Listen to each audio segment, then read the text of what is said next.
Hi, I hope you guys are excited to watch the first ever episode of the Cookie Cast. But before we start, I do have a disclaimer that this was recorded all the way back on September 27th of 2025, so this is really not a recent video. So do keep in mind that when we are talking about the current state of the game, we are talking about it right before when Asparagus came out. I just think that's very important to clarify because I know I will get some comments about whatever for whatever reason. So yeah, just keep that in mind. Basically, this video took so long to get out because I thought the audio for the video sounded horrible, and mostly the audio on my end. That's not the case. The video is fine. I was like tweaking or something. I have no idea why I thought it was worse than it actually is. And then like as I kept procrastinating because I hated how it sounded, I then also got into the mindset that like the longer I waited, the less that I should upload it because it wouldn't matter because it's like old news and whatever. But honestly, I think that also is really stupid of me because like I think the video is going to be great nonetheless. I think you guys will find it entertaining if you just want to hear four guys talk about Tower of Adventures for an entire hour. Like really the video itself is fine. It's not dated whatsoever. I don't know, I think it's a fun video. I think it's a cool video now that I have it all like prepared and everything. So yeah, enough yapping. Let's get into the cookie cast. Oh, but do make sure to like and subscribe if you do end up enjoying, because like if you want more episodes of this, then I can make more episodes happen. So yeah. Welcome guys to the first ever episode of the Cookie Cast. This is going to be a CookieRun themed podcast by the name and by our channels. I will be your guys' host, Sparky. I am a CookieRun YouTuber and VTuber. This is my channel. I'm going to assume you maybe know who I am. If you don't, that's okay. In the top left corner, we have Hyrool Legend. I'm sure most of you, if not all of you, know who he is. He is the CookieRun guy, makes a bunch of CookieRun Kingdom content, and does some Tower of Adventures content. Now, in the very, very bottom, we have Omega. He does some guide content and some just fun Tower of Adventures content. Pretty cool guy. I think he's retired, kind of. Omega, are you retired? Not quite. Just cool. We'll take that. And then on the not bottom but bottom right, we have Derek, aka Sarizu. Derek. We have Derek. We have Derek. He is basically the calcer for the Tower of Adventures community. Makes a bunch of spreadsheets, does a bunch of informative content. The game probably would not function in the English community if it were not for him. So shoutouts to the guy. I don't know about that. Yeah. No, I think society would not be the same without Derek. So yeah. So before we get started, let's talk a bit about ourselves as content creators, because I'm sure we all have a content creation journey here. I'm sure some of our journeys are a lot longer and more prosperous, like Hyrool's. But I don't know, I think it's important because we're all some of the few content creators in the Tower of Adventure space. So I think it's just important. Does anyone want to go first? I'll take it if you guys want me to. Yeah, that works. Well, I mean, I'm sure you guys all know, especially the Tower Adventure community. I have been taking a little break. I mean, I took a break. I came back for the first anniversary, mainly due to a request from Dev Sisters as well. It was fun, and then I mean, for me personally, like hopping back and forth between like two games making content is a little hard. So I've just been playing on the side, just on my own, not making content. But I've heard that Asparagus Cookie is coming out, so that's one kind of a little push for me to stream one more time of the game. But regarding content creation wise, I started my journey with CookieRun Kingdom and been with CookieRun Kingdom for the last 4.5 years. It has been life changing, to be honest, and I give a lot of credit for Dev Sisters for creating these games, and I am one of those creators still on the side, hoping and wishing that Tower of Adventure does really, really well. And I think we can talk a lot about it during this podcast and just conversation between the creators. I'm just here as technically as a moral support and just to give my insight as non-competitive player, I guess. Just a person who kind of plays it on the side, just enjoying the game when there's new things coming out. So yeah. Omega, yeah, sure. Derek. Oh, cool. I'll go. Yeah. So like Sparky said, I'm mainly a calcer and I do like support for the TOA community. in the English side. I do a little bit of content creation, mostly guides for the game. I'm in the unique position where I don't really do it for growing an audience. I just do it to get information out there. So I don't hold myself to too much of a schedule. I just try to get stuff out when I feel like it. I've been taking a bit of a break because since Mochi released, because she was very overwhelming. But I'm planning to get back into it now that Iris and Dew are out. There's going to be a lot of backlog to get through, but I'm hoping to make a lot of guides coming up soon for everyone so that it's easier to play the game because some of these cookies are pretty hard to learn. Oh, Mochi, that brings back so many memories. Her mechanics are so convoluted. So, Omega, would you like to go, or do you need some time? Because I can go. Okay, so like Sparky said, I just kind of make fun videos myself. I mainly do like challenges, like doing like extreme boss challenge, no hit stuff, or just doing it in the hardest way possible. I mainly just do like miscellaneous stuff. So I just like to challenge myself mostly in the game, and then sometimes I do cookie guides and first impressions. But I have taken a break from the game. And YouTube in general, long hiatus, mainly because I did end up getting burnt out from the game. And that was mainly due to the buttermilk update at when it started because of the skill levels. And Alright. yeah, that's Do it. you have more? Okay, sorry. Do you have more? No, that's it. Oh, okay. So yeah, no. As you guys mentioned, those are some like very important things we will be covering today, or can cover today. So, I guess a bit about myself. I am the host, so.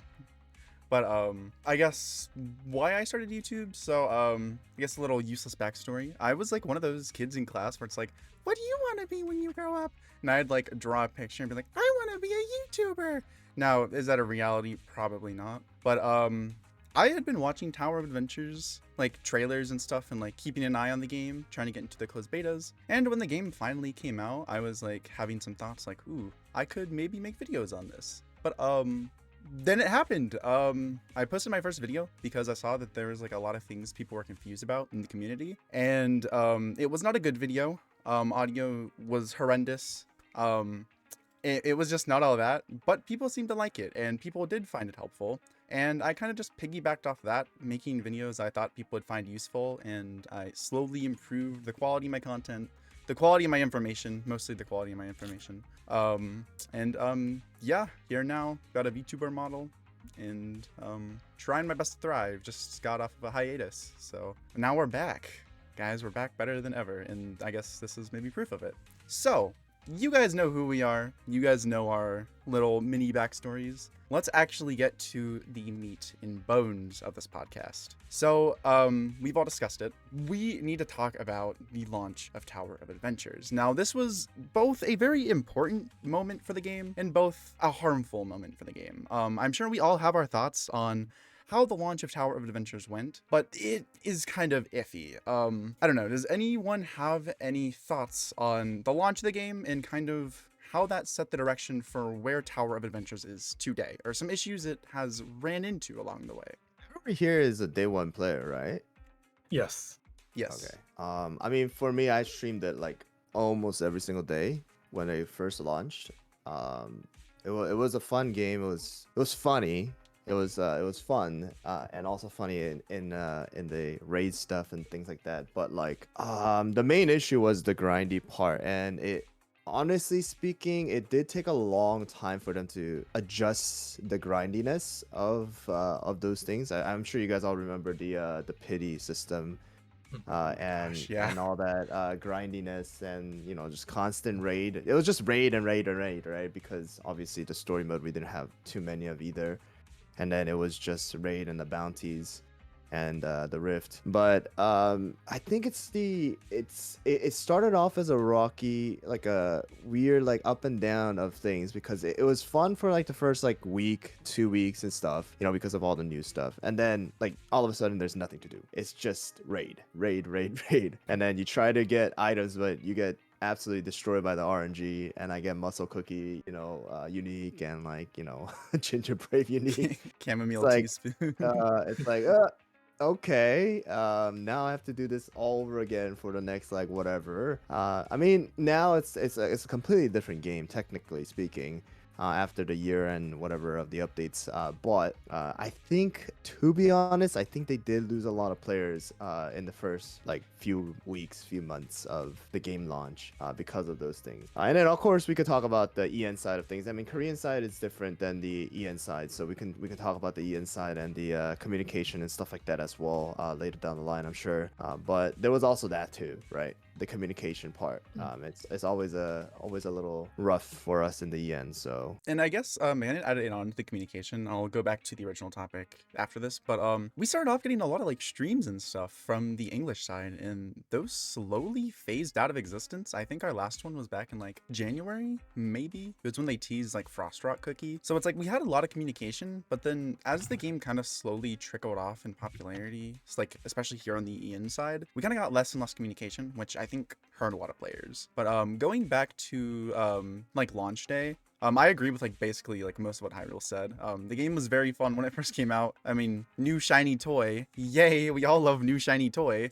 New cookies, new stuff to do, fun game to play. But it really was just a raid simulator. Like I think a lot of players today don't realize how little the game had at launch. We had story mode, we had raid mode, we had seasoning dungeons, and we had glass labyrinth. Not infinite labyrinth, glass labyrinth. That was all we had. No guild battles, no champion raids, no infinite labyrinth, no fun game modes, no tower arena. Like all these things did not exist when the game came out, and it truly was just your infinitely grinding simulator. And you couldn't even infinitely grind because you couldn't even like play the game if you had no raid tickets. And after you complete the story mode, you basically had nothing. And for a game that's more gameplay centric, like Tower of Adventures and like CookieRun Kingdom, which is primarily a story game, let's be real, it's mostly a story game. But for Tower of Adventures, the story really isn't or wasn't all that and wasn't all there. So when you have a game that's meant to be played but the players cannot play it, I think that's kind of an issue and kind of led to players slowly trickling off after getting bored. But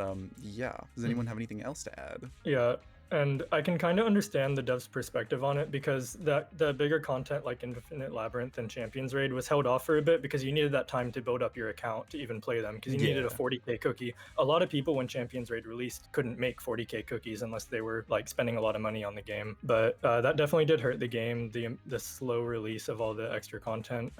Raids, there was the leaderboards for it, but that was again like only the people that were really wailing on the game day one could do well there, especially with Dark Choco. That was that was pretty crazy and pretty intimidating as well at the start. Yeah, I remember the videos of people posting like, I think, oh I forget, was it Radius or was it Chillobot? I don't know, one of the older content creators like did a raid with Hyrool and made content out of it. I remember that. It's like raids were content back then, like going for leaderboards was content back then. So it's kind of interesting just to I guess see how far the game has come, because now no one really cares about raids. Even with the new ranked raid system, no one really cares. You kind of just do them to get the rewards. But yeah, also your point on like the devs perspective, I do agree, but I think an issue is that it was hard to get to that point even back then because of all the RNG and because of the lack of ways, because like those modes now, like champion raids and infinite labyrinth, are ways to get materials now. They aren't even like the true end game, at least just playing them isn't the true end game. And with how much RNG there was with getting like certain uniques, certain pieces of super epic equipment, it kind of put the game in a very bad situation because it's releasing content that isn't openly accessible to a lot of players. Like back then people could easily get promotions, but they couldn't easily get equipment. And I feel like we're kind of at like a separate, like a completely opposite nowadays, which I guess is the inevitability of a gacha game. But it's like the devs put the game in a pretty rough spot because there's not a lot of content to play, and the content there is to play, you need materials, and to get materials you have to play the game. But even if you play the game, you can't even guarantee to get the materials. So I don't know, I think it's all a very complicated situation. Omega, do you have anything you would like to add? Not much else from what you guys really said. I did play at launch as well. Really wasn't much, but raids, I mean, sometimes we had some fun events here. I feel like the speedrun event was probably like a really fun one, but they got rid of those. They really didn't give us nothing at all. Also, I feel like a lot of people were also expecting like Lemon Zest to come out at launch, and that also I am being people. delayed. Mhm. Yeah. The Lemon Zest update felt like it should have been a part of the launch of the game as well. Really, that's kind of it. They really didn't give us much. It was just raid and the ranking system, which was fun for a short period of time until it just got repetitive. Even with the future updates, it still just kind of felt like raid was like all you could really do repeatedly, and that was kind of it. And even if you didn't really like doing raid, it was kind of like your only source of equipment and other materials during the time. So in some way, you were kind of forced to do it to progress as well. Yeah, I think that's also a very important point to bring up. So you brought up updates, and I think that's probably a good thing to just transition over to. Updates are like basically every game's like way of living, like pretty much all like live service games' way of living. And I have a lot of thoughts on updates, and I'm sure some of you guys do as well. You mentioned like the Lemon Zest update. I agree. It felt like it should have been something that came out with the game. He was in all the betas and whatnot. And if you guys remember the original splash, or like the original like what am I trying to say, like the loading screen art, you guys like remember the original Tower of Adventures art, and then we got like the cool Lemon Zest one. It like, I don't know, it felt like it shouldn't have necessarily been an update. It did come out with a lot of things, and it did progress the story and add new stuff, so I could totally see that that was probably their intention, was for it to be an update. But yeah, I don't know.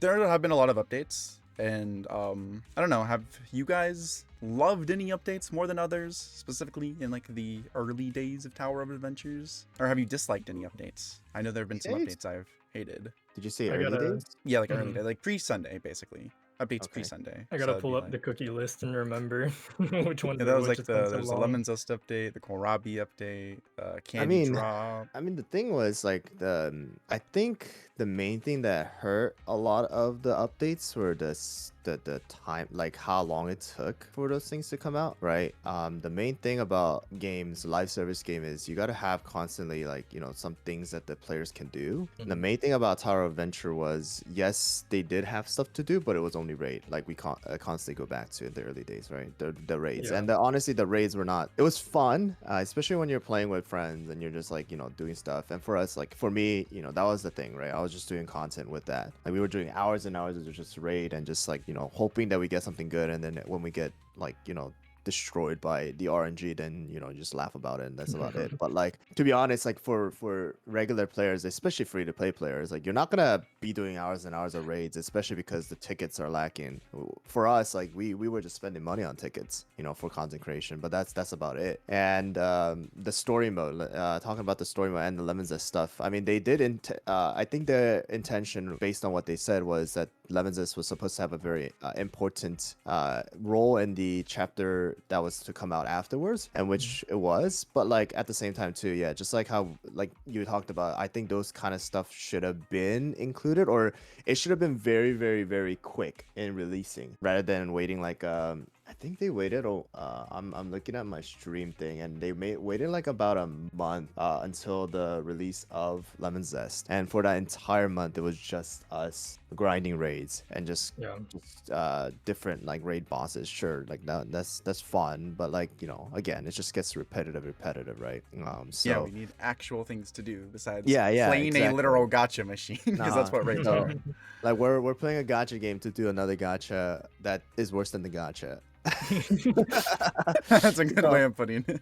So like it's like those kind of things. I think that really hurt it. Like to be Yeah. honest, like CookieRun Kingdom, when it first launched and the stuff came out, like the guild stuff came out pretty darn quickly. Also like within like the next like 3 months or so, like guild was released. They constantly had new cookies come out. They did a really big collaboration. I think that's another thing, like the collaboration stuff, I think would have helped a lot too for Tower of Adventure. And from my understanding, there was never a collaboration, right? No. No. Like a outside IP coming in. No. Yeah, right. So it was just always the CookieRun IP coming back into the game, which is all cool and stuff. But I think like to bring in new players, new content, new things to do, even smaller IP collaboration would have just definitely helped out and just like bringing uniqueness to the game. And another thing, I know I'm talking for a while, but another thing I feel like they missed out on and just kind of forgot is that this is an action.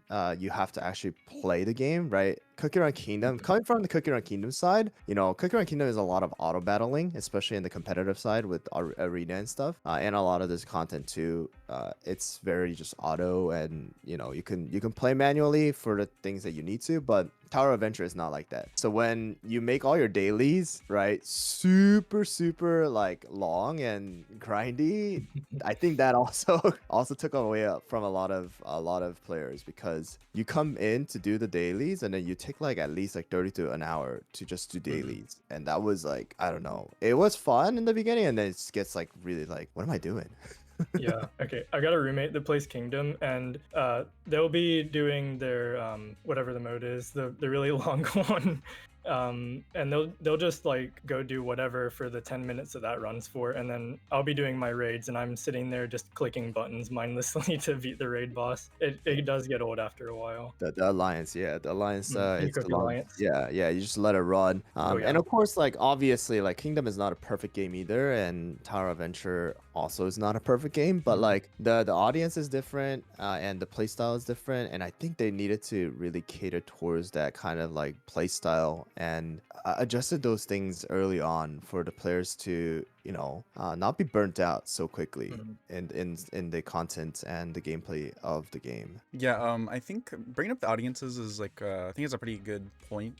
This is a big like conspiracy I guess I've had, is that the intended audience for Tower of Adventures is not what the actual audience ended up being. The age rating for the game is super low. It's like oven break levels, right? And I think it's important to note that, because that shows that they have like an intended audience, but then they make everything so overtly complicated. Like you have builds that are really complicated, you had cookies that are super complicated, but then you also have gameplay that's super monotonous, and that doesn't necessarily keep attention and can lead to you getting burnt out, because honestly, like 5-year-old Jimmy isn't going to sit there and do the same thing every single day, yet you force everyone to do that, when you could make it simpler. You could, I don't know, add a little less to it, and we eventually got there, right? Like you have what is it, the riffs for scrolls, you only do it once now. That's fantastic.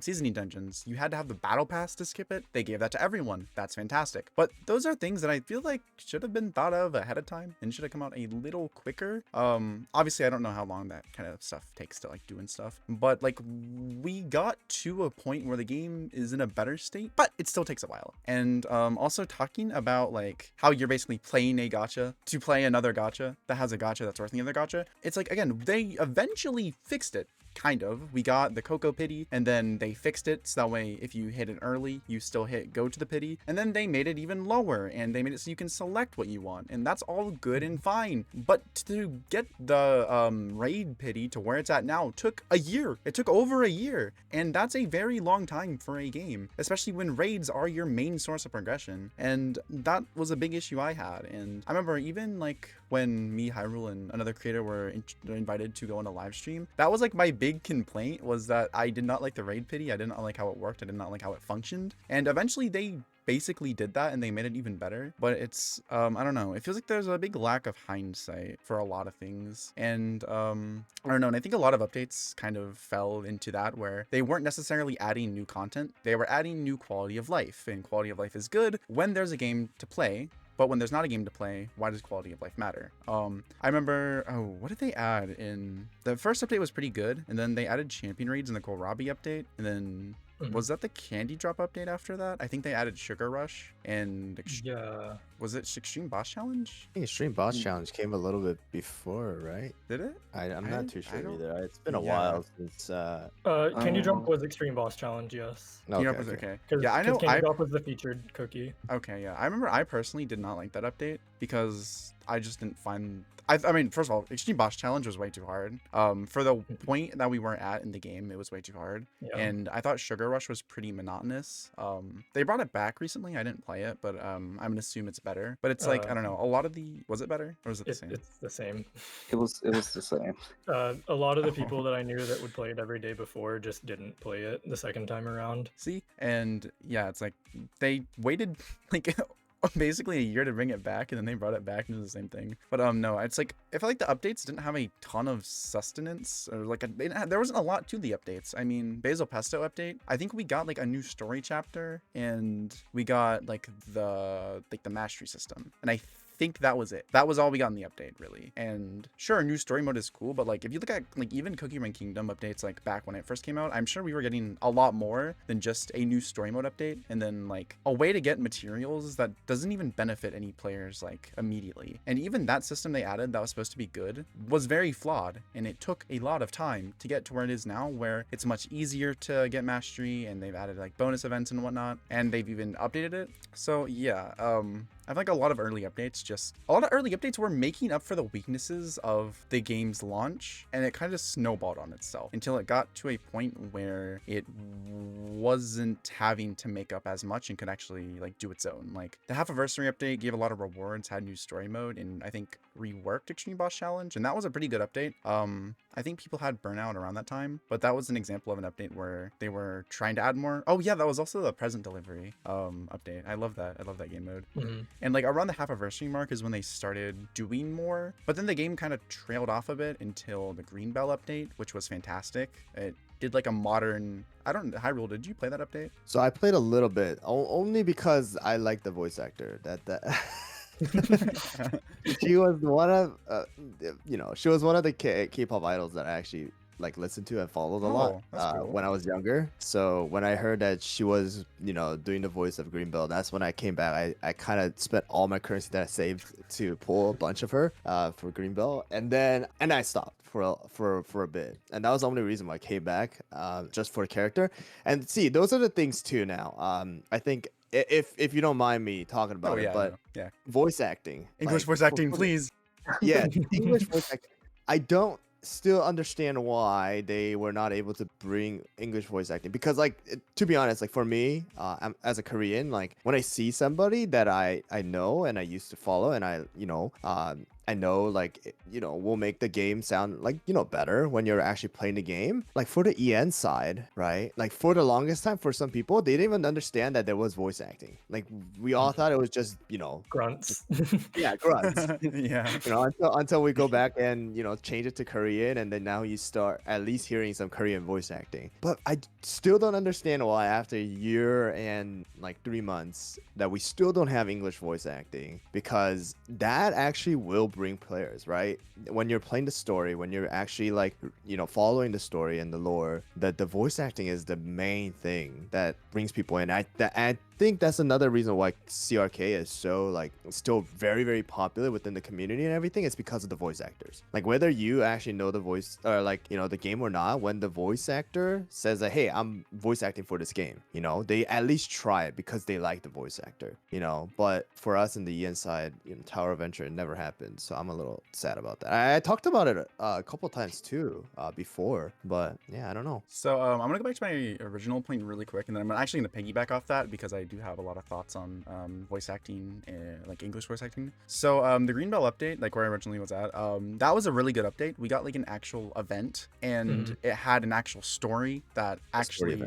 had writing and was actually interesting and actually made people kind of care about the cookie, and it wasn't just the random stuff in the story where it's like Cherry Cookie's like, I'm gonna go blow stuff up, and Ginger was like, oh, I gotta find this thing, and it's like it was an actual story that had actual writing, and it was great. And we haven't had anything like it, but the new adventure mode, which we'll probably talk about later, is kind of reminiscent of it, which I like. But it's like, yeah, the updates took a long time to get where they are now, and it's good they're there, but took too long, and we can go back on that later when talking about where the game is heading. But going to like the English community, English voice acting, I'm gonna be honest, I'm not gonna be like completely confident on this claim, but I feel like the English community for CookieRun Kingdom is probably just as big, if not bigger, than the Korean community. I'm not sure how accurate that is, because like, I mean, even though I'm not a CookieRun Kingdom creator, creator, I still look at a lot of CookieRun Kingdom content, especially on like socials like TikTok. And the amount of TikToks I see of people just like talking about characters, talking about story, talking about how characters interact, all that stuff probably would not be as popular if it were not for the voice actors making the characters come to life. And Tower of Adventures does not have that on the English side. And that hurts its players, and that hurts its chance to get in touch with players' hearts, with characters and whatnot. And I think that is definitely a very big issue that I don't know if the developers will necessarily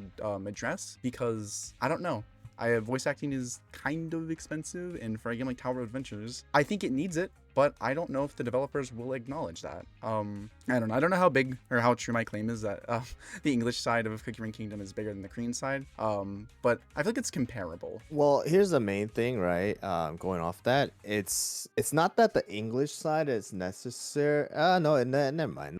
Side is definitely bigger, and obviously it's just because of the sheer amount of people who actually Yeah. speaks English. It's all over the world, right? If you don't have your native language being played in CookieRun Kingdom, or they don't have the support, then obviously the next one you'll go to is English normally, Yeah. right? Because English is spoken around all the world. So that's the one main thing, and that's why, you know, if you look at it nowadays, like the English trailers of CookieRun Kingdom, it's just like at least 4 or 5 times the views of the Korean one, because of just the sheer amount of, like, you know, players are coming from around the world. And I feel like that's another thing, right? If that's being the case, right, and you see the numbers from CRK, obviously like the gameplay is going to be different, and the audience that you're going to bring to the table is going to be different. But I feel like even just bringing casual players, just by adding those voice actors in, and really, like you said, bringing the cookies to life, and, you know, making that connection between the player and the cookie, The parasocial relationship. yeah, exactly. Yeah. If you do that, then even if they're a casual player, even if they're just there for the story and the lore and stuff, like, it would bring a lot more players in, right? Even if that's not your main content and the intent of, like, you know, why you wanted to, you know, release the game. Like, at least like the story is there. You know, the gameplay is there. The story's not going anywhere, right? The story's only gonna get added. So I feel like just that little thing would have definitely helped out, but yeah, it just never happened. So Yeah, and as someone who like loves English voice actors and like games and stuff, it also it breaks my heart that Tower of Adventures doesn't have it, because like I basically play English dub for all stuff. Not, I mean, I guess it's probably because I mostly speak English, but like little off topic, but with like animes and stuff, people are like, oh, this dub is so much better. I always listen to stuff in English because it's like that's my language, and I think for some people that are like me, that's probably harder for them to play a game that doesn't have an English dub. And it's like they've shown that like they're not fully against it, because we've had trailers in English for Tower of Adventures, we've had cinematics in English for Tower of Adventures, yet they haven't fully committed to the English voice acting. So for people that truly want like the fully English voice acting, that's probably an issue for them. But I don't know. I'm speaking on my butt right now. Does anyone have anything else they would like to add for, like, I guess, English voice acting, English community, stuff like that? I think they need to. Oh, let me just add. They just realized we have no data. Yeah. Just going off of our data of like views and, you know, the demographics and stuff. So whatever we're speaking, you know, it's not supported by actual backend data. So It's supported by my heart. It's supported by my heart, and that's enough for me to say. I was gonna bring up one thing that does have data that I just got, like I looked in game. Okay. Out of the top 100 guilds right now in Tower of Adventures, I think only 6 are English speaking. So that gives you an idea on the competitive side. I think that a casual player base kind of feeds into bringing people toward the competitive side. So I think it all connects in that we just are losing the English community for the game pretty much. Yeah, because we're gonna add something. No, you go ahead. Okay. I was gonna say, I feel like the voice acting, the English voice acting, is also pretty important because, like you guys mentioned already, for story or stuff like that, it also brings immersion to people. It feels them much more connected to the story and the characters.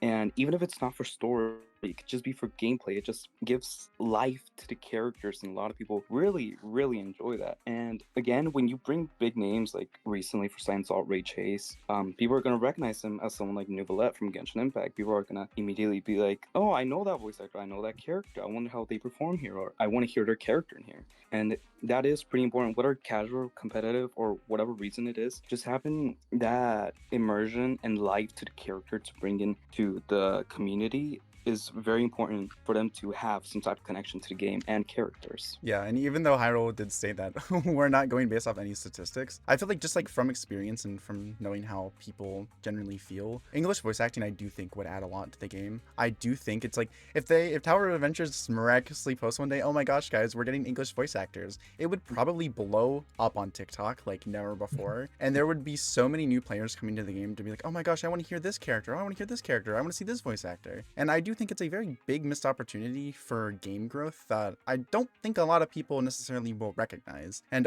there was a misconception going around that the game wasn't getting voice acting because of the SAG-AFTRA strike. I saw that in like the feedback posts a lot. That's not why. The game just doesn't want to fund the English voice acting. In reality, that's what it is. They don't want to fund the English voice acting.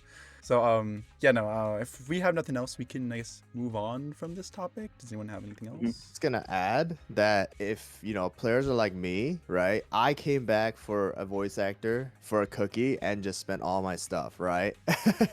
I would say that's gonna happen with the EN community, right? I've done that before in CookieRun Kingdom. Yeah, like you just come back, and the thing about Tower of Adventure is that you get to actually control and use those cookies and utilize their skills and combat, and you're actually playing as the cookie, right? Rather than like CookieRun Kingdom where you're kind of tapping one button and then you just kind of like see the animation. It's a little different. Like the immersion that you have with Tower of Adventure is different. So if they had the cookie, it's kind of like we'll just say Genshin, right? You get to play as the character, you get to like be the character. Same thing for Tower of Adventure. If they had that voice acting and that community behind the voice acting, and the voice actor, they would come back or they will come into the game just like, whether they want to just try it for the first time or not, like or continue or not, at least they will come, pull the cookie, probably spend currency, like spend money to buy the currency, and then enjoy the game for a little bit and then come back if they find another voice actor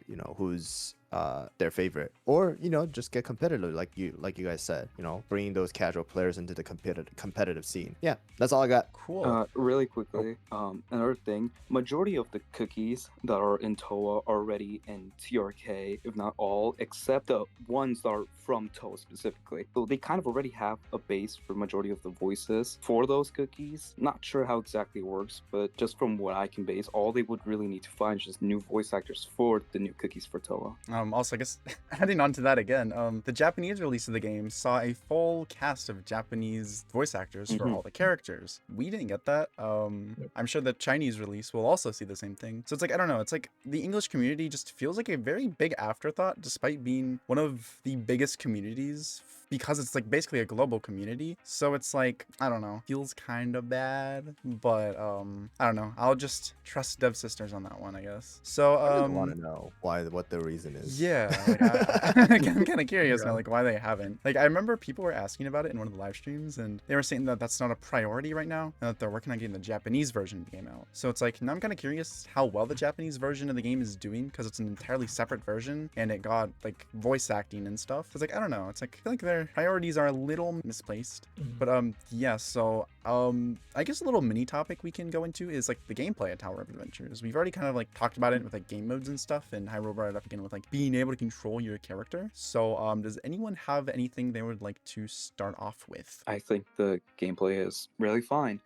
TOA, I think the main game I compare it to a lot, another gacha, is Guardian Tales, because I used to play that a lot religiously as well. I loved Guardian Tales, so it kind of gave me that feeling when I first started playing it and fell in love immediately. It feels good. I feel like no cookie really feels the same. The gameplay does feel unique for me specifically. The only thing is probably just some mechanics sometimes that are just too much or too little. The balance between cookies as well. Powercreep has just kind of been becoming a whole thing since Daifuku. It kind of showed a little bit before that, but the main cause was Daifuku and everything after. But the gameplay from the cookies feels really nice, and like stuff from the story mode, the mechanics like sliding from the ice levels. I forget the name of it, but like that's fun. The mechanics they do for story mode is fun, and the cookies are fun. They should add jumping as a mechanic anyway. Moving on from that, or not moving on, but I guess adding on to that.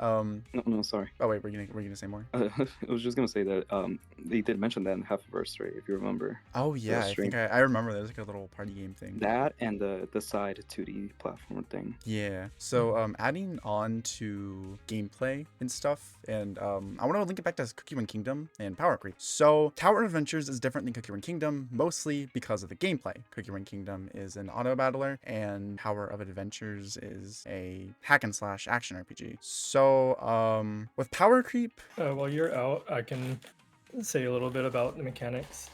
So yeah, power creep, for what I've seen, the game was in a really balanced state up until Mochi came out. From like when Frostrock was out to Greenbell, everyone was saying this is like the golden age of, even when it was happening, people recognized this is the golden age of cookies being balanced, and like everyone was kind of scared of what was going to happen next because all of the elements were almost exactly in balance except light and dark. They were a little bit behind, but yeah, there's always been a feeling of dread about power creep since then. okay, I can continue my. So, what I was trying to get at is because of Power Creep and Tower of Adventures, because you're forced to actually play a cookie, unlike in CookieRun Kingdom, I think Power Creep feels way worse. Because if the new best cookie in the game does not feel fun for you to play, then the game doesn't feel fun for you to play. You know, in CookieRun Kingdom, it's mostly like auto battle and strategy, and it's like obviously there will be players that still want to have like their favorite cookie on the team, and that's like fine and swell. But when it comes down to the actual gameplay of the game with Power Creep, like for like right now, like the light meta is buttermilk. I don't like playing buttermilk. I like playing lemon zest a lot more, and because of that, I cannot use lemon zest as much in the competitive modes because lemon zest is worse than buttermilk. And I think that's obviously an unavoidable issue, right? Like that's not something that they can just not do, but it's just like a thought to give that's why I think Power Creep feels a lot worse in Tower of Adventures. Also the reliance on promotions, but we can talk about that a little bit later. Power creep. I mean, like the thing is, coming from the gacha side of things, it's inevitable. Like it's gonna happen. It's just how do you address it, and the way that they have it with the element system and the focus on the elements. How do they do it to a point where like it's still balanced, and while trying to get the players to pull for the newest thing, right? Obviously, the focus of a gacha game is to have the players pull for the next shiny new thing, right?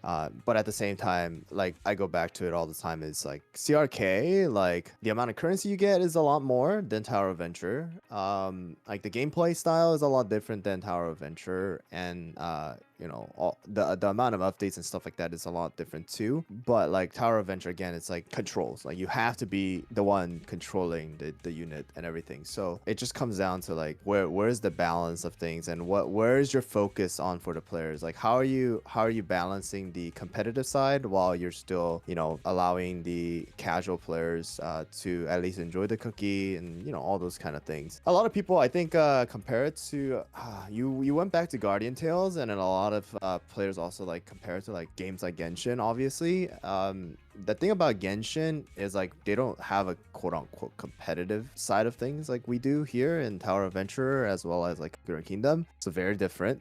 It's more of like not pay to win, it's to pay to more like play, like to show off and stuff, right? And then Guardian Tales, I played it a lot too back in the days. I never played it really competitively. I just played it because like obviously like I just liked the game. It was fun. So I actually did play, and I did spend not a lot of money because back then I was just a student. I remember the competitive side being decently balanced enough. So I does anyone have anything else to add to this? Because I think this is like a perfect opportunity to switch topics, kind of. Cool. So you bring up a great point. Trying to figure out a way for players to enjoy their favorite cookies while still maintaining like ways for people to pull for new cookies. So I think this kind of ties back into Tower of Adventures did not actually cater to its target audience. So as we've all discussed, a lot of competitive players have left the game because they didn't really feel like the game was going anywhere, and they didn't think that the developers were respecting, I guess, like their time, their money, whatever it may be, whatever like grievances they had, and they left. And around like when would it have been? Maybe it was the anniversary update. The game started going to a more casual focused game. They removed ranked. Actually, yeah. Wait, did they fully remove ranked raids, or did they add the new system? I think challenge raids immediately replaced ranked raids. Yes, so they removed ranked raids for leaderboards, and instead they got challenge raids, which are a more casual, friendly way to do ranked raids that give a lot of rewards that casual players can do. Infinite Labyrinth, all the way back then, they made like the minimum threshold for whatever rank it was. They didn't make it by percentage, they made it by an amount of points, which opened that mode up to free-to-play players or more casual players. And also the champion raid changes, changing it from 6 players down to 4 players players. I know a lot of people did not like that, but it made the mode much more casual friendly. Also, clear mode for champion raids made it a lot more casual friendly, or maybe that was only for Abyss raid. I forget, I don't play champion raids. But the clear mode for at least Abyss raid was very casual friendly. These were modes where you did not need to use the best, newest cookies to complete it. And I think that was a very good thing. I think moving to a more casual friendly way while still maintaining some competitive aspects was overall a good choice, at least for maintaining their target audience, which ultimately is casual players and then really competitive whales. But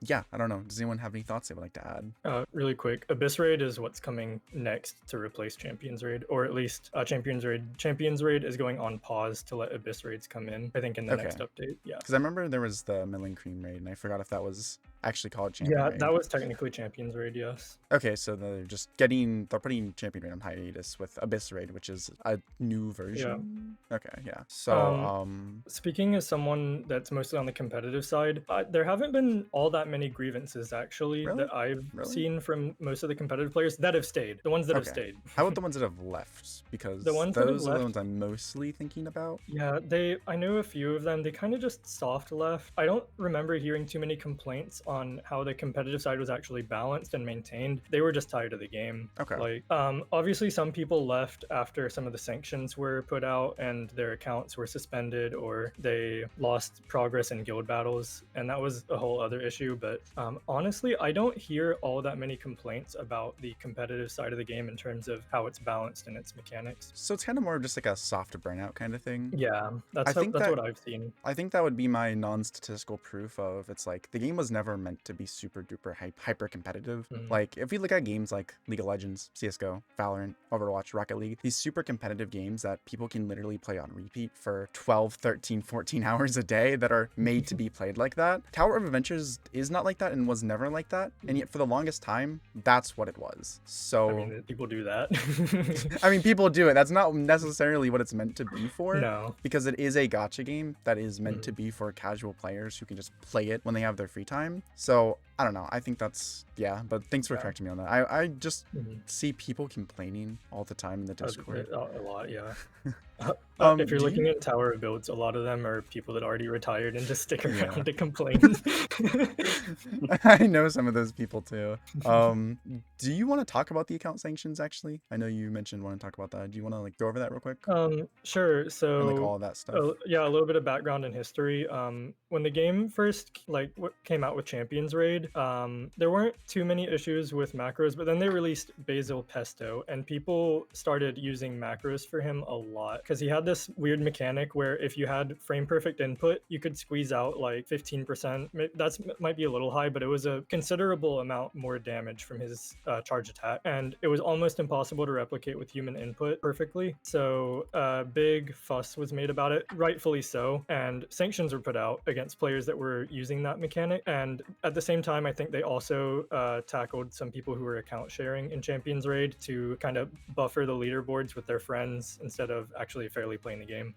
And that was one very big exodus from the game. A few guilds, a lot of their members got hit, and the guilds pretty much blew up after that. A lot of competitive players left, and there was just this big void of content creators, casual players, and competitive players all leaving the game because of all the controversy coming from that. I remember, wasn't there, I forget if it was directly related to that, but I remember one really big Korean content creator for the game just completely left and like deleted everything. I don't know if you guys heard about that. I was related to it, but I forget if it was because of that. I'm not entirely sure. I know I covered it in a video, but it's like, yeah, that was like pretty big upset, was the account sharing, the piloting, the macroing, and I think they handled it pretty well, but from what I know, that stuff still goes on a lot, especially in guild battles specifically, mostly piloting. So yeah, I don't know. Anyone have anything else? Yeah, I mean, people were celebrating it as well. Like overwhelmingly, people were celebrating the sanctions, the ones that didn't get hit, obviously. But I think a big issue is the lack of communication from the devs leading up into that. It was never really made clear that that was against the rules until they just put the hammer down on everyone that was doing it. And it was kind of a surprise. We knew it was happening, we knew it was wrong, but everyone was surprised of how quickly and how harshly they took action against it once they actually did. Yeah, no, I can. That definitely would not be good, because if Yeah. you think it's allowed and you do it, and it's like, oh my gosh, no, I actually can't do it. So, yeah, I actually remember that kind of affected a lot of like future cookie releases, trying to make them more simple. I wonder if that'll Yeah. happen with Iris Cookie, because I know we were talking about it like before this, but how you have to do it like frame perfect to do like her best combo. So that makes me Yeah. kind of curious if they will bug fix Iris Cookie to change that, because that could technically be abused by macros. But that's just speculation. I have no idea. I have no idea. Does anyone have anything else? Cool. So I guess we can now shift over to, I guess, the direction the game is heading. As I've already, I guess, alluded in a lot of my words, the game has been heading in a different direction than its like first like 3/4 of its life, right? The game is going in a more casual direction. The content releasing has been different. Just generally, the game is a lot different. Hyrool said it earlier. It is technically a very different game. So does anyone have any thoughts they would like to share to start off with the new direction of the game? I think let's just go to the newest one with the adventure mode and just talk about that. To be honest, I think it came a little late. Like I talked to a agree. lot of people too, like who played a lot of Tower of Adventure and spent a lot of money, who recently actually quit. But the main thing was those kind of thing came a little late. Like the roguelike style and like those kind of adventure modes, like those would have been really, really good to add on the side and continuously work on as you grow your player base and have that, you know, storyline go on. But they took so long that most of those players are gone now, right? The most of the casual to like just people who are there for the story are just kind of like burnt out of it. And I feel like this kind of thing would have just been so much better if they like continuously, you know, worked on it as like a side thing, because that would have just been a completely different, you know, side of the player base, right? At casual, like, you know, fun, like roguelike style, you know, kind of gameplay. And that's why when they brought the first anniversary the defense game that they had for us with the roguelike style, I thought it was so fun. It was very Perimeter challenging. defense was elite. Yeah, like you were able to use different cookies to try different builds. You know, they were doing the competitive, like, you know, competitive speed runs and stuff like that too, you know, on their YouTube channels. You know, they were doing like different builds, and I think those kind of things would have just grown the audience a lot more if they did it a lot more, you know, they did it faster. But I feel like it's just a missed opportunity. It's nice, but a missed opportunity is kind of Yeah. what I want to get to. And I Yeah, I think they mean, realized that because, oh, sorry, I'm just saying something real quick. Perimeter defense is coming back in the next update. They're bringing it back. It is a new map with new items. So I think Dev Sisters is definitely aware that the mode was well received and would be well received. But yeah, going back, it just feels like a missed opportunity. So what do you want to say, Derek? yeah, and I mean, speaking on how it came too late, yeah, the big gameplay loop going into the half anniversary through the first anniversary was just, if you're playing the game still, you're mostly just in it to really optimize your gameplay, and you're just like one of those people that's going into guild battles, going into crades, and just like really going at it. You're not as much of a casual player, so we kind of lost that audience because of how stale the game had gotten up to that point. And then they released that, and it was more casual oriented, and the audience is gone. So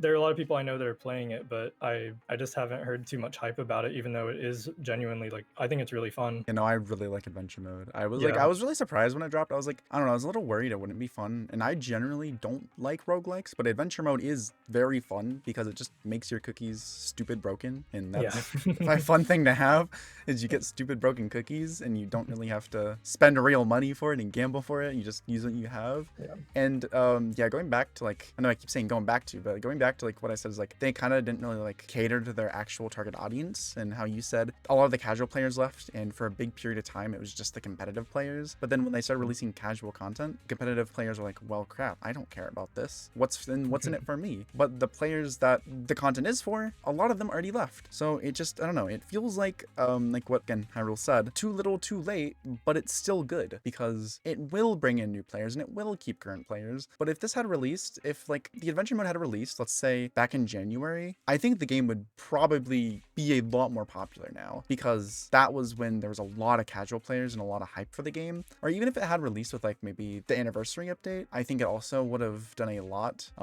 But yeah, Omega, Yeah. do you have anything you would like to add? Yeah. One thing for me, it's mainly the game modes. One of my favorite favorite game modes is Extreme Boss Challenge, just because I do like the difficulty that it used to bring. It still sometimes brings the difficulty, but not as much because of how good the newer cookies are. But it's the baseline of them adding more of that side stuff alongside with the leaderboard game modes, like Hyrool said.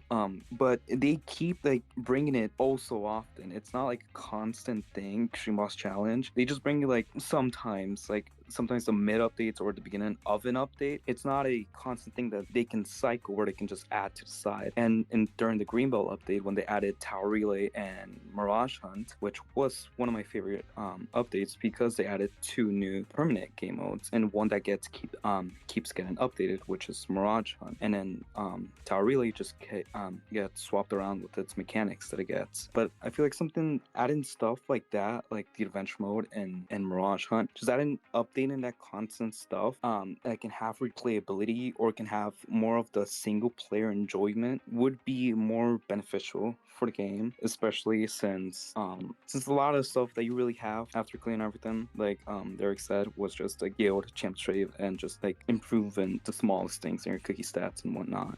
So I just would like to see even more like mainly single player content that's either challenging or just really fun. Yeah, I actually forgot about the kind of quote unquote impact of Mirage Hunt and Tower Relay, because those really were like pretty good game modes. I mean, Tower Relay, while it does obviously cater to a more competitive audience, it's still playable by like not as competitive players, and it still has rewards that you can get, or I mean you have to buy the rewards, but there are still incentives to play it for free-to-play players. And Mirage Hunt, it gets updated like literally like every 2-3 weeks. Like Mirage Hunt is the gift that keeps on giving, and they keep on adding to it, which is great.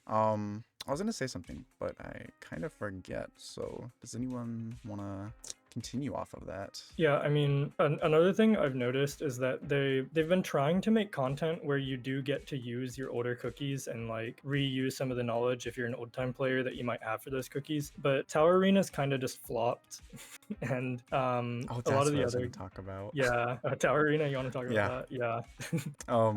You can get to yeah. There hasn't felt like there's been much of an opportunity to use some of the older cookies in any real justifiable way, except for like story mode and adventure mode, unless you play Tower Arena, which very few people do. So Tower Arena, I actually really liked the game mode until Mochi got added. After Mochi got added, I kind of took a break from it and haven't played it since. Yeah. But the Tower Arena update as a whole gave the mode really bad press, because that was the only thing added in the update that literally only the top 1% of players could realistically play, which is a very big issue. It's not like CookieRun Kingdom Arena where there's like a bunch of different players at varying skill levels, where even if you just started the game you can basically play it.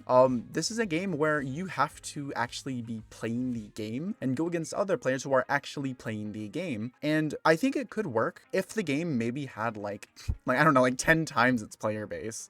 I don't even think 2 times its player base is enough. If it had way more players, I think Arena could work. I heard that they're like, is it true that they're like revamping it next update, removing it? I heard there's some stuff going on with it. Suspending it? Yeah, I think that's for the best. I don't know. I think it's a game mode that works in theory, but in practice, because of the state of the game, kind of didn't really succeed in what I guess it was supposed to do. Yeah. Do we have anything else you would like to add with the direction the game is going? Do you want to talk any about the upcoming update? Yeah, that's where we're going next. Wind Asparagus upcoming update. What do we think about Wind Asparagus Cookie? Oh man, a lot. So Wind Asparagus, obviously as a legendary cookie, she's going to be a lot better than what we've seen before, but she is whatever of the kit they've revealed so far, it's just so absurdly above what we've seen before. It's definitely scary for a lot of players, but it's also really exciting to see maybe what they'll do with the legendaries, how they're going to balance that, and hopefully how it'll speed up some of the gameplay. Yeah, I think my thought is that legendary cookies will inevitably be the best in their role. Like, I don't really think we should be saying, will Wind Asparagus Cookie be better than Plantain? Wind Asparagus will be better than Plantain. Like, bottom line, she will be better than Plantain. But I think at this point in the game, I'm ready to sacrifice some balance for some actual really cool cookies, because undoubtedly Wind Asparagus is like probably the best designed cookie we've gotten, and is the most like intricately designed cookie we've gotten. I would say only Sunday comes close to her, and I think even Wind Asparagus still has a more intricate design. And I don't know, it's interesting because it's bad for balance, but I think it'll be good for game health.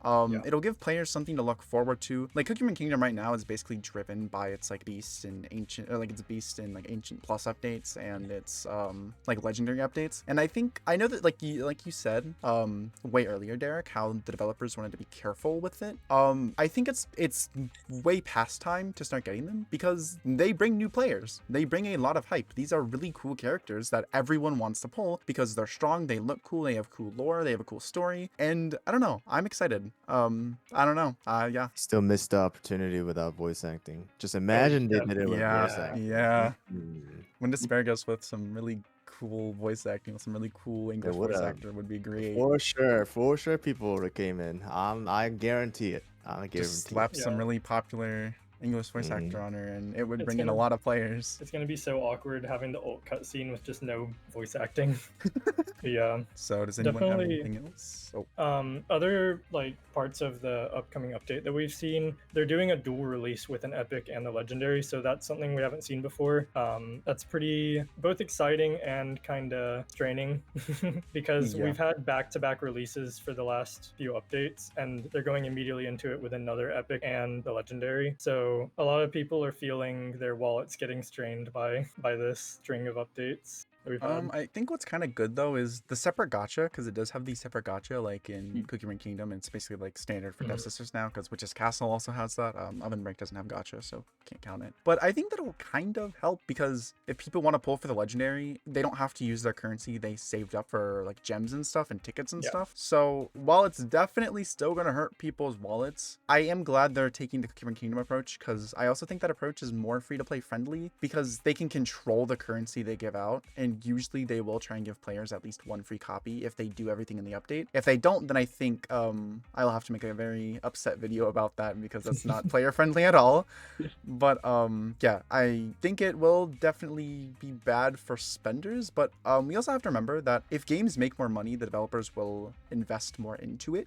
So maybe if Wind Asparagus does very, very well, we could start seeing even better updates, even better cookies, maybe even English voice acting. Like, that's kind of why I think that legendaries kind of should have been added a while ago, even though I've been pretty anti-Powercreep. Just the lost opportunity on the potential funding for the game just makes me think about that. I don't know. Yeah, for No, sure. they definitely need to make sure that they give out a free copy. If they don't, I don't. That's gonna be like a fuel to the fire. I'm gonna be honest with you. They'll have Yeah. some really angry players showing Wow, up to I Devs HQ. would be surprised if they don't. I'm gonna be honest with you. I don't remember exactly, but I don't think CRK2 they I gave out swear there was, like, enough in one the time. beginning. I don't think there think was Pure No. Vanilla or Sea Fairy were actually free to Actually? play achievable when they first came out. I I feel could like be wrong. I could be wrong because I spent the money before I did all the calculations and stuff at the time. But I don't know. I don't think it was like it didn't happen until sometime later. I think like even later down the line, because like eventually got to that point. I swear it was like there was one cookie that you just couldn't earn enough for it, and I forget who it was. And it wasn't like Yeah, Pure no. Vanilla or Sea Fairy. It's like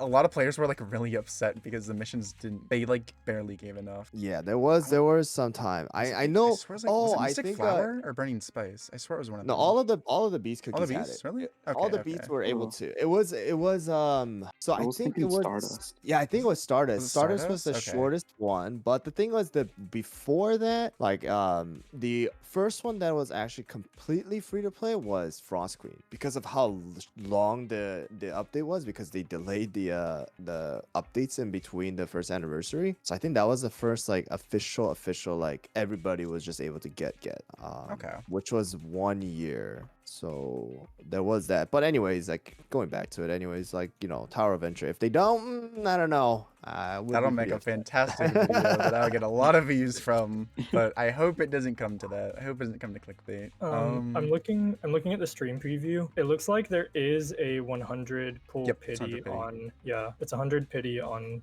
Wind Asparagus. And on the live stream they had it as a 70-day event for the banner. I don't know if that's Oh. what it's going to be after the update, but that seems pretty promising. If it's actually to like 70 days and it like goes beyond this update, that would be a good way. That'd actually be like very free to play friendly, and also still not like discouraging for whales, because whales will still want it ASAP to do all the content, but free to play players will be able to slowly get there. So if that is the case, which I won't be disappointed if it's not, because I'm not expecting it, but if that is actually the case, that's pretty cool. Definitely more friendly for players. So does anyone have any other thoughts on Wind Asparagus and the update? We're streaming it general? though. Hopefully Streaming it. it doesn't break my wallet, but you know. Omega, do you have any thoughts?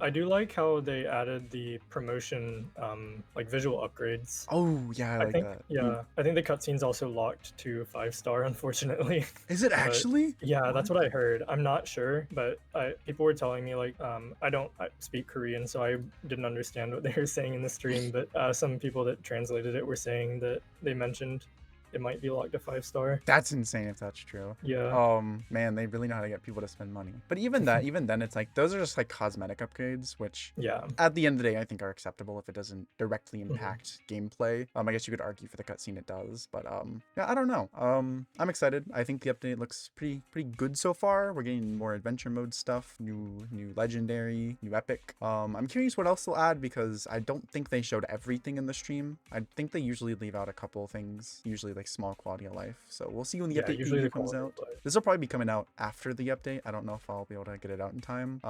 If I can, that's fantastic. So yeah, does anyone have any final words they would like to give to the camera? I just hope Tower of Venture does well. I really do. I really do. I feel like there's a lot of potential thing that they can do to drive up some more player base. Like again, one main thing is voice acting, English voice acting. I think that's a very important thing. Two is making more game modes that are less like grindy, but at the same time fun. Like I think doing like events where they do challenge or champions raid, but with roguelike style, you know, or like raids with roguelike style, where like you can literally like use any cookie and make little fun builds for you to try out. You know, those kind of little things for you to enjoy with your friends. I think it's a very important thing. Again, story missions like Greenbelt, I think it's also a really good one, just so that you know more about the cookies, like the background stories of the cookies, and it would do well if it has voice acting, obviously. But you know, those kind of things, I think it will just bring back a lot of players or bring a lot of new EN players, I feel like, because obviously I'll be honest, EN side is a lot less competitive in a sense when it comes to from my understanding, CookieRun games right now, a lot of the Koreans are very hyper competitive, and I think that's what their main focus was when they were trying to do all the competitive things for this game. But I think for the longevity of things, I think it's very important to have an important like casual side, also free to play side. That's there. So yeah. All right, so I think that is it for the first episode of the Cookie Cast. I want to thank all of my wonderful guests for being here today. Would not have been possible without any of you, because you guys are all the backbone of this. Thank you to the audience for watching, and yeah, we'll see you guys maybe in episode 2 if that happens. Bye.